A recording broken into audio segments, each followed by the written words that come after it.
25 फरवरी 2025 मंगलवार। पहला पाठ प्रवक्ता ग्रंथ अध्याय 2 पद संख्या 1 से 11। पुत्र, यदि तुम प्रभु की सेवा करना चाहते हो तो विपत्ति का सामना करने की तैयार हो जाओ। तुम्हारा हृदय निष्कपट हो, तुम दृढ़ संकल्प बने रहो। विपत्ति के समय तुम्हारा जी नहीं घबराए। ईश्वर से लिपटे रहो, उसे मत त्यागो, जिससे अंत में तुम्हारा कल्याण हो। जो कुछ तुम पर बीतेगा उसे स्वीकार करो तथा दुख और विपत्ति में घिर बने रहो, क्योंकि अग्नि में स्वर्ण की परख होती है और दीनहीनता की घड़िया में ईश्वर के कृपा पात्रों की। ईश्वर पर निर्भर रहो और वह तुम्हारी सहायता करेगा। प्रभु के भरोसे सन्मार्ग पर आगे बढ़ते जाओ। प्रभु के श्रद्धालु भक्तों, उनकी दया पर भरोसा रखो। मार्ग से मत भटको, कहीं पतित ना हो जाओ।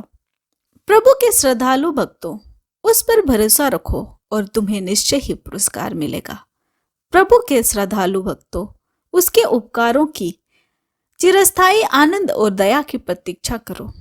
प्रभु के श्रद्धालु भक्तों, उससे प्रेम रखो। तुम्हारे हृदयों में प्रकाश का उदय होगा। पिछली पीढ़ियों पर विचार कर देखो, किसने ईश्वर पर भरोसा रखा और वह निराश हुआ। यह प्रभु की वाणी है। ईश्वर को धन्यवाद। संत मार्कुस के अनुसार आज का पवित्र सुसमाचार अध्याय 9 पद संख्या 30 से 37। वे वहां से चलकर गलीलिया पार कर रहे थे। ईसा नहीं चाहते थे कि किसी को इसका पता चले, क्योंकि वे अपने शिष्यों को शिक्षा दे रहे थे। ईसा ने उनसे कहा, मानव पुत्र मनुष्यों के हवाले कर दिया जाएगा। वे उसे मार डालेंगे और मार डाले जाने के बाद वह तीसरे दिन जी उठेगा। शिष्य यह बात नहीं समझ पाते थे, किंतु ईसा से प्रश्न करने में उन्हें संकोच होता था। वे कफरनहूम आए। घर पहुंचकर ईसा ने शिष्यों से पूछा, तुम लोग रास्ते में किस विषय पर विवाद कर रहे थे? वे चुप रह गए, क्योंकि उन्होंने रास्ते में इस वाद विवाद किया था कि हम में सबसे बड़ा कौन है।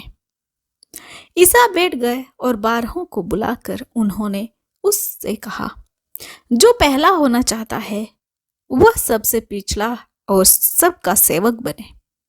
उन्होंने एक बालक को शिष्य के बीच खड़ा कर दिया और उन्हें गले लगाकर उनसे कहा, जो मेरे नाम पर इन बालकों में किसी एक के भी स्वागत करता है वह मेरा स्वागत करता है, और जो मेरा स्वागत करता है वह मेरा नहीं बल्कि उसका स्वागत करता है जिसने मुझे भेजा है। यह हमारे प्रभु यीशु ख्रिस्त का सुसमाचार है। ख्रिस्त की जय। आइए आज के दोनों पाठों पर मनन चिंतन करते हैं। आज का सुसमाचार हम सभी के लिए अपने स्वयं की शक्ति और प्रतिष्ठा की इच्छाओं से पहले दूसरों की जरूरतों को पूरा करने का एक आह्वान है।